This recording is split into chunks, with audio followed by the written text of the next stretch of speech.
Today I'm going to show you how to enable notifications on Mozilla Firefox in just a few quick steps. This is really useful if you want to make sure websites can send you alerts, updates, reminders, or important messages directly through your browser. Whether notifications were turned off earlier by mistake or you just want to turn them back on, this guide will walk you through the process clearly and simply. If this video helps, please hit the like button and subscribe for more easy tutorials like this. Let's jump right in. First, open Mozilla Firefox on your computer. Once Firefox is open, look to the top right corner of the browser and click the menu icon. This is the button with 3 horizontal lines. A menu will appear with several options, and from that list, click Settings.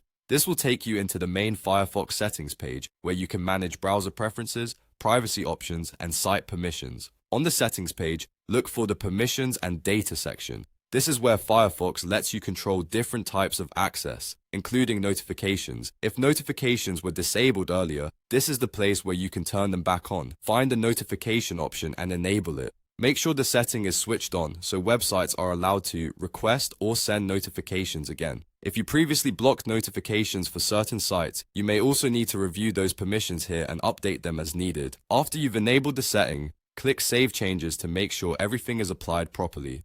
This step is important because it confirms your updated notification preferences and ensures Firefox keeps the change. Once that's done, your notifications should be enabled and ready to use again. Now, websites can send you alerts through Firefox just like before. If you found this tutorial helpful, make sure to give it a like, subscribe to the channel, and turn on notifications so you don't miss the next helpful guide. Thanks for watching, and I'll see you in the next video.